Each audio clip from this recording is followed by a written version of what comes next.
Yes news channel వారికి, శ్రీనివాసరావు గారికి, ఈ ఎస్ న్యూస్ చూసేటటువంటి ప్రేక్షకులందరికీ ఈ కొత్త సంవత్సర శుభాకాంక్షలు, అలాగనే బతుకమ్మ శుభాకాంక్షలు, అలాగనే ఈ విజయదశమి శుభాకాంక్షలు, అలాగనే ఈ బతుకమ్మ అయ్యేటటువంటి స్త్రీలు, పిల్లలు, మహిళలందరికీ ముందుగా నా నమస్కారం.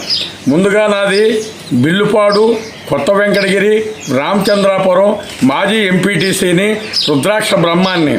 అలాగనే పాడి పంటలు చల్లగా పండాలని, మహిళలందరూ చల్లగా ఉండాలని, ఇలాంటి బతుకమ్మ కార్యక్రమాలు ఇంకా ఎన్నో మునుముందుగా ఆడాలని, మునుముందుగా ఈ స్త్రీలందరూ ఈ అంతరించిపోయేటటువంటి బతుకమ్మ కార్యక్రమాన్ని తీరొక్క పువ్వులతో, తీరొక్క కోలాటాలతో, తీరొక్క నట్యాలతో నానా విధాలుగా మంచిగా చేసేటటువంటి స్త్రీలందరికీ ముందుగా నమస్కారం పెడుతూ, ఈ ఛానల్ వారికి, ప్రేక్షకుల వారికి, విన్నవారందరికీ, వినబోయే వారందరికీ కూడా నమస్కారం పెడుతూ సెలవు తీసుకుంటున్నాను.